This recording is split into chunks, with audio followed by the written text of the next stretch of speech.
right, well, it's got to be red, white, and blue on the 4th of July, right? And it's got to be easy breezy. In fact, whenever I cook dessert recipes at the cottage, I normally don't like to turn my oven on, or if I do, I just want it on for a very short time. This is pretty much a no-bake recipe, although we are going to crisp up the crust. They're super cute mini cheesecakes, red, white, and blue, patriotic.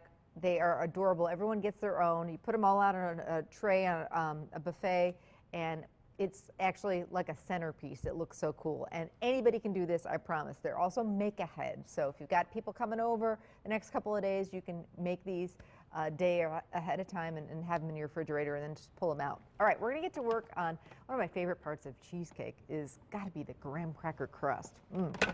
So I'm going to make a homemade graham cracker crust. Unfortunately for this recipe, well, I guess you could, but it wouldn't work in this format. You can do this, I guess, recipe in like a pre-baked graham cracker crust pie shell, but we're going to do these in pretty individual dessert glasses, like I said, which is very much on trend, by the way, that everybody at the party gets their own dessert. Then you don't have to worry about cutting the dessert, cutting the pie, cutting the cake. All right, so we've got one sleeve of graham crackers. And I'm going to use my food processor and it'll crush them up in no time. Or you could just get the kiddos, put the graham crackers in a Ziploc bag, give them a rolling pin, and let them have at it.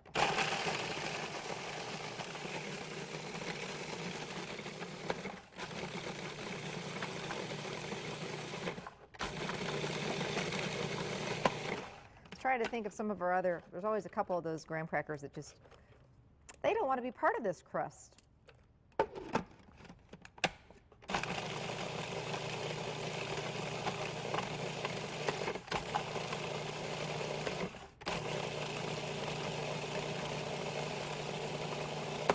Now you could certainly cheat and buy the crumbs already in the box that are crushed.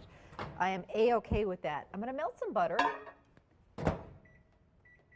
So some of the other traditions at our house for the 4th of July is everybody has to wear red, white, and blue, mandatory. The kids actually usually plan their outfits, or at least Ireland does, a couple weeks ahead of time. And then she's got this crazy red, white, and blue big ol' felt hat and curly, funky glasses that she wears with, like, I don't know, I can't even describe them. Anyway, so we all have our outfits, red, white, and blue, of course. Sometimes we'll take the boat out, and there's definitely lots of food involved. But it's easy stuff.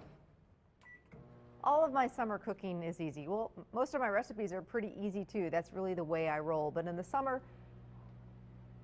we have a lot of company. I want to give them great dessert and great dips and things like that, but I don't want to be in the kitchen the whole time. So this one is a winner. All right, so we got our graham cracker crumbs. A couple of those guys just did not want to cooperate, so. And then I just want to toast this up a little bit. You don't have to do this. But what will happen if you do is it's going to have that little nice crunchy that you'd get in a cheesecake. So I've got crushed graham crackers, a little bit of sugar, and then that melted butter. Just the standard ingredients for a graham cracker crust. And I'm just going to mix that around and pop it into the oven just for about 8 to 12 minutes. Until it just starts to get a little bit golden. You don't have to do that, but then you're going to get that nice crunch. So it's worth it in my book. Okay, perfect. Into the oven it goes, and don't let me forget about it. All right, now we're going to work on the cheesecake filling for this. No baking for the filling whatsoever. This starts with 1 8-ounce block of cream cheese that we've softened. Real important when you're making cheesecake to try and remember to pull that cream cheese out of the refrigerator, let it sit on the counter for a little bit. That way you won't get as many lumps and bumps in your cream cheese, normally anyway. I'm going to add to that some powdered sugar to sweeten it up.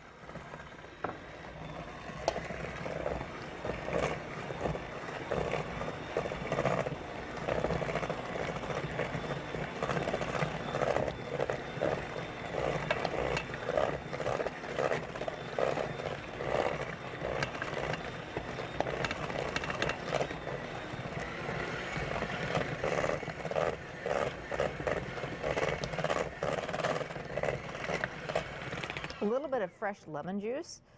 One of the things I do every year at the 4th of July is I always make sure and take pictures of the kids at the annual 4th of July parade, and it's really neat to have all the pictures year after year of everybody all dressed up. And see how they change over the years, but it's always tradition. We usually try and sit in the same spot too, and we see the same people there year after year, so it really is a neat day. We love the bands and the military when they march. It's just such a special day. Okay, we're going to do some thawed whipped topping, but we're going to save some of it for the top.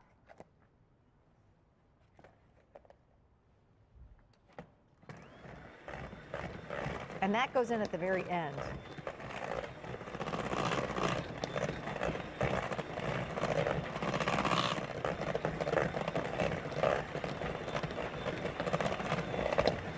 Perfect. Okay. Done, done, done. Ann, you want to lick the beaters? I'm making quite the mess over here. I think I'm wearing half of this cheesecake batter. Okay. Now we've got some gorgeous berries, different berries in blue and red colors. So basically we've got strawberries, which I'm going to slice up. We've got some, look at these gorgeous blueberries. We've got raspberries. So I'm just going to take the strawberries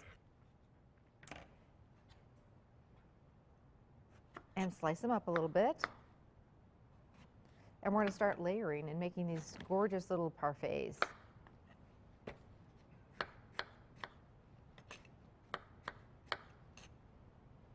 Sparklers is the 4th of July tradition I'm just not a big fan of. Sparklers, and I also don't like, the kids always beg to light off, some of the smaller fireworks, the legal stuff, that you get at those roadside stands. Those just kind of scare me, so I don't know. Is it just me? Mm-hmm. Yeah, Ann? I don't know, I'm always afraid that, and I've always been afraid when those kids get the sparklers in their hand, and they're running around, it's like, oh my gosh. Did you ever do it? Yes, I did it when I was a kid. It doesn't hurt. I know it doesn't hurt, but I'm afraid that they're going to poke somebody else's eye out. Well, We're going to spend the 4th of July in the emergency room, which doesn't sound like too much fun. Okay. It's the, mom in me. All right. Time to start assembling. One more thing we're going to do is we're going to take that remaining whipped topping, and I'm going to put it into a Ziploc bag. If you have a piping bag, that works great too. And that way we'll be able to make a really pretty whipped topping. Hold the bag there for me, will you, Miss Ann? Ann's famous hands. She doesn't let us show her much on TV, so we try and get her when she doesn't know. There we go. Thank you, Ann. Here, another thing for you to lick. Then we'll just cut the corner of it, and we'll be able to just pipe a little. And this works great if you don't have a piping bag on hand. You'll see what I'm doing. I just want to do a nice little, presentation for this, and to get the whipped topping into, make it look pretty on the top. You'll see we'll pipe it and it'll look extra rock star-ish. Okay, it's time to start layering. I can smell the graham crumbs. They smell delicious and toasted. And I don't know if you can see, but they just kind of crisp up a little bit. At home, let them cool a little bit before you start layering. We're going to live on the wild side and start layering up. So I've got these pretty glasses. Ball canning jars, clean ball canning jars are very much on trend. You might have some of those. Maybe you've got some pretty just clear juice glasses. Maybe you have some pretty wine or champagne glasses, or even just clear plastic cups. Perfect for this. So we're going to take some of the crumbs and drop some of the crumb mixture into the bottom. Oh, I love a graham cracker crust. It just made me smile.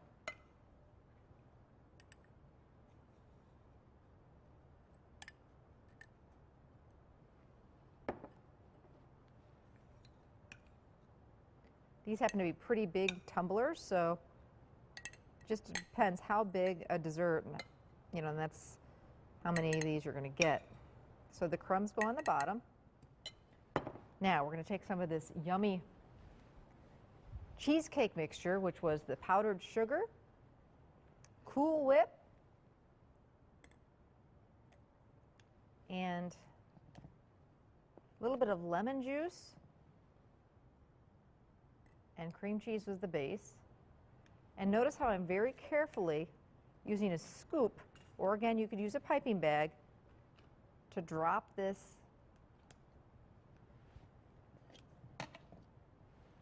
into the cup so that we don't get the filling all over the cup. There's a little trick to it, and if we do get filling over the cup, not a huge deal. You can just get down there with a clean paper towel and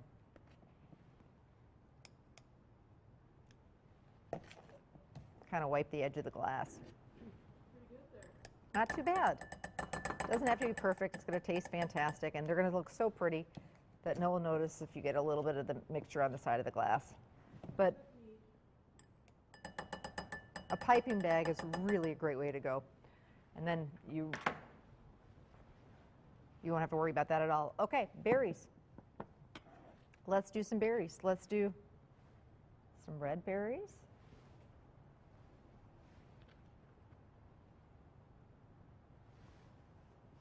And some of these gorgeous blueberries. And this part can be all done ahead